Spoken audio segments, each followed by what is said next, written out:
देखो मंजिल उन्हीं को मिलती है जो मंजिल के रास्तों पे चलते हैं, जो मंजिल पाने के चक्कर में वो रास्ते पे चलते चलते भटक जाते हैं, उन्हें मंजिल नहीं मिलती है। तो इसलिए आपको डेली मेहनत करना होगा, तभी आप सक्सेस हो पाएंगे। हेलो दोस्तों, कैसे हो? आई होप कि आप लोग ठीक ही होंगे। आज के इस वीडियो में हम यूपी बोर्ड टाइम टेबल के बारे में डिस्कस करने वाले हैं। चाहे वो 10th के स्टूडेंट हो या 12th के स्टूडेंट हो, दोनों क्लासेस के स्टूडेंट के लिए यह वीडियो बहुत ज़्यादा इंपॉर्टेंट हो जाता है।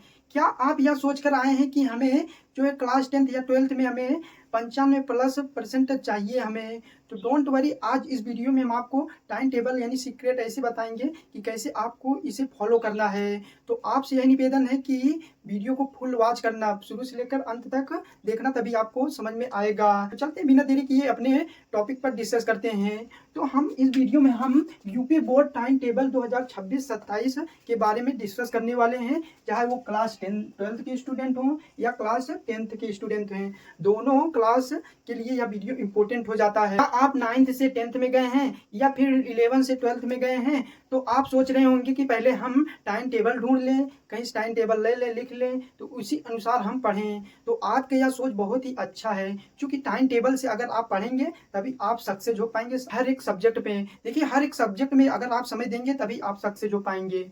जैसे अगर आप एक ही सब्जेक्ट के समय मैथ का पढ़ते चले गए, मैथ में ही आपका नंबर नहीं काउंट होगा। सभी सब्जेक्ट में आपका जितना सब्जेक्ट रहेगा, सभी मैक्सिमम सब बराबर रहेगा, ठीक है? तो हमें सभी को देखना है, इसलिए इस वीडियो को आपको देखना बहुत ही ज़्यादा जरूरी हो जाता है। तो देखिए यहाँ पर देखिए, सबसे पहले क्लास 12th के देखिए टाइम टेबल और क्लास 10th के टाइम टेबल। देखिए दोनों में डिफरेंस नहीं है, दोनों क्लासेस के लिए यह डिफरेंस नहीं है, एक ही है। बस इसमें क्या है कि इसमें 5 सब्जेक्ट होता है और इसमें 6 सब्जेक्ट होता है, ठीक है? तो इसमें देखिए मैथ, सबसे पहले मैथ का हम कब पढ़ेंगे? मैथ देखिए, मैथ तब पढ़ा जाता है जब आप बोरिंग होते हैं, यानी कि मैथ को कभी भी आपको शाम या सुबह आपको मैथ नहीं पढ़ना है। मैथ आपको दिन में पढ़ना है, दिन में एनी टाइम आप 1.5 घंटा निकाल सकते हैं। देखिए यह टाइम टेबल जो है, जो ये टाइम टेबल है, ये 6 मंथ का हम बता रहे हैं। 6 मंथ स्टार्टिंग 6 मंथ के बता रहे हैं, यानी कि मई चल रहा है, अभी मई चल रहा है। मई के बाद क्या आता है? जून। आपको आज 28 मई है, आपको 1 जून से यह टाइम टेबल को फॉलो करना है। तो जून, जुलाई, अगस्त, सितंबर, अक्टूबर, नवंबर तक यह टाइम टेबल आपको ही फॉलो करना है, ठीक है?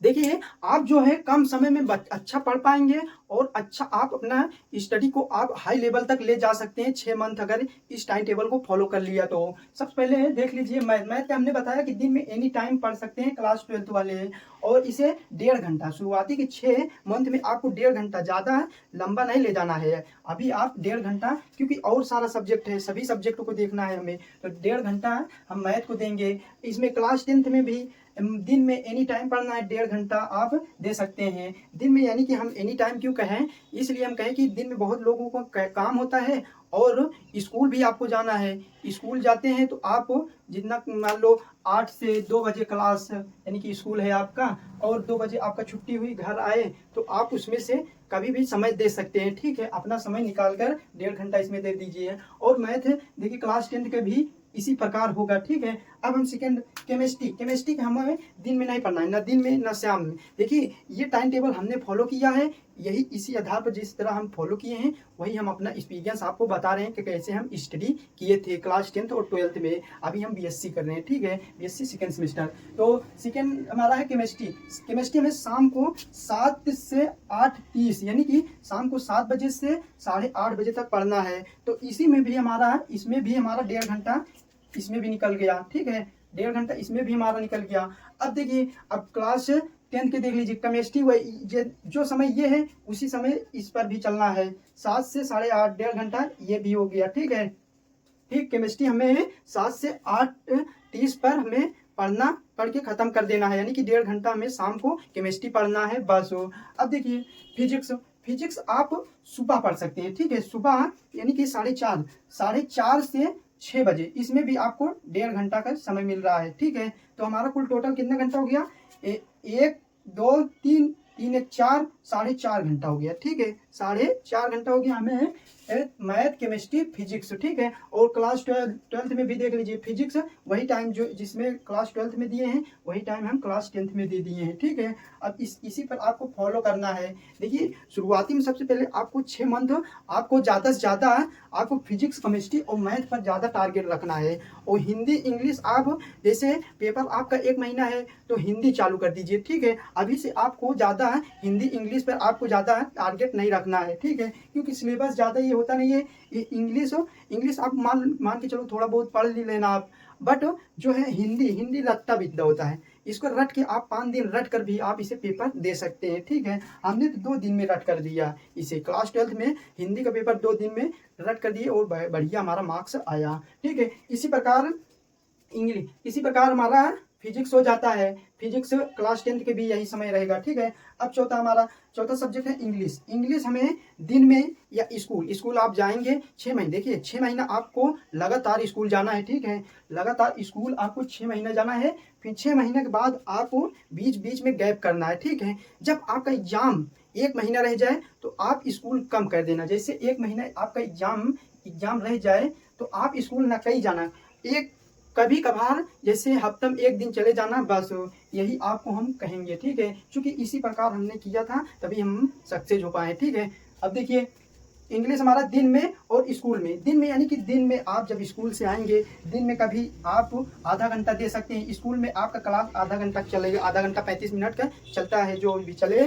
तो स्कूल और दिन में जो पढ़ा हुआ है यानी कि आधा घंटा में दिन में देना है और टोटल हमारा कितना हो गया, 1 घंटा हो गया, ठीक है। इसी प्रकार इसमें देखिए इंग्लिश दिन और स्कूल, दिन में हमारा आधा घंटा दिन में देना है और स्कूल में हमारा जो आधा घंटा जो क्लास चलेगा, तो दोनों को मिलाए दिन और स्कूल 1 घंटा, ठीक है। दिन और स्कूल में पढ़कर हम 1 घंटा निकाल देंगे, ठीक है। तो हमारा कितना टोटल हो गया, टोटल हमारा हो गया 4.5 और प्लस हमारा 1 घंटा, ठीक है। कितना, 5 घंटा हो गया, ठीक है। अब देखिए हिंदी को आपको ध्यान ही नहीं देना है। हिंदी माने 0। क्लास 12th में हिंदी आपका जब स्कूल में जो जितना पढ़ाया जाए उसको आप पढ़िए, बस स्कूल में पढ़िए। घर पर आप हिंदी का किताब खोल कर भी न देखिए। हिंदी का कब स्टडी करें, हिंदी का जब 1 महीना रह जाए पेपर तब हिंदी का स्टडी करें, ठीक है। इसी प्रकार इसमें भी हिंदी, क्लास 10th में भी हिंदी घर पर न पढ़े, स्कूल में जो पढ़ाया जाए उसे पढ़ें, ठीक है। अब देखिए अब हमारा हो जाता है, अब इसमें हमारा क्लास 12th का हमारा 5 सब्जेक्ट खत्म हो गया, ठीक है। अब देखिए क्लास 10th में हमारा 6वां सब्जेक्ट आता है, किसी ने संस्कृत लिया होता है और किसी ने हम कला लिया होता है। देखिए इन दोनों सब्जेक्ट में सबसे बेस्ट और सबसे ज़्यादा नंबर इसमें कौन सा सब्जेक्ट मिलता है, जो कला लिए है ना वो बहुत ही बेस्ट है, ठीक है, बेस्ट सब्जेक्ट है कला। इसलिए क्योंकि उसमें ज़्यादा पढ़ना होता नहीं है, बस एक चित्र, अगर प्राकृतिक चित्रण आपको डेली प्रैक्टिस करेंगे, डेली क्या हमने 10 दिन प्रैक्टिस कर लिया था, बढ़िया चित्र हमें बनाना नहीं आता था, बस प्रैक्टिस होता है, बस प्रैक्टिस कर लेंगे। और इसमें